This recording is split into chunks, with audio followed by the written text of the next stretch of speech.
আল্লাহ পাক তৌফিক দান করুন। ইনশাআল্লাহ আজকের লেকচার যাদের কানে যাবে, আমরা যদি না খেয়েও মরে যাই, আল্লাহ পাক না খেয়ে মারবেন না ইনশাআল্লাহ। রিজিক আছে, খাবো ইনশাআল্লাহ।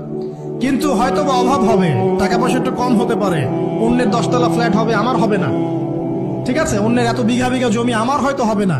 কিন্তু ইনশাআল্লাহ তাআলা এই যে দুনিয়ার মুসাফিরের জীবনটা, এটা মুসাফিরের জীবন না, মুসাফিরের জীবনটা কেটেই যাবে ইনশাআল্লাহ। কাটবে না? যে কোনো ভাবে কেটে তো যাবেই ইনশাআল্লাহ। এই যে পরকালের জীবনটা একটা চেতনার শক্তি, জানেন, দুনিয়াতে যত বাধা বিপত্তি আসুক, গাল মন্দ খান, গিবত তহমত খান, কষ্ট হোক, নির্যাতন হোক, একটা বিষয় মনের মধ্যে শান্তি দেয়। কি শান্তি?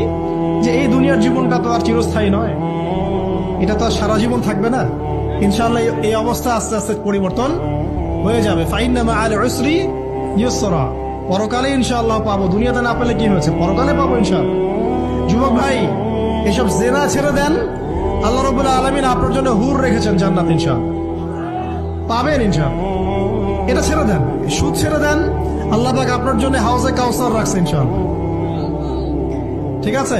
অন্যায় পাপ ছেড়ে দেন, আল্লাহ রাব্বুল আলামিন আপনার জন্য জান্নাত রেডি করে রাখছে ইনশাআল্লাহ। এই দুনিয়ার জীবনটা ধোঁকা, একটা ছোট্ট জীবন, পুরা ধোঁকা, কিচ্ছু নাই এর মধ্যে। আমার কথা শোনেন, এই দুনিয়ার জীবনে কিছুই নাই। চারপাশে অনেক কিছু মনে হবে, আপনার বাড়ি আছে, গাড়ি আছে, স্ট্যাটাস আছে, টাকা পয়সা, প্রতিপত্তি সব আছে। আদতে আপনি একা, আদতে আপনাকে একাই কবরে যাওয়া লাগবে, একাই আল্লাহর সাথে হিসেব নিকাশ দিতে হবে। কেউ নাই সাথে, আমার সাথে কেউ নাই। কিন্তু আপনি মনে করছেন যে সেলিব্রিটিজম, বড় আমি পলিটিক্যাল নেতা হয়েছি, আমাকে সবাই চেনে, আমি ইকোনমিক সেক্টরে লিড দেই, রাষ্ট্রকে লিড দেই, আমি ধর্মতাত্ত্বিক ক্ষেত্রে লিড দেই, আমাকে দেখলে মানুষ বাহবা দেয়, ইত্যাদি ইত্যাদি।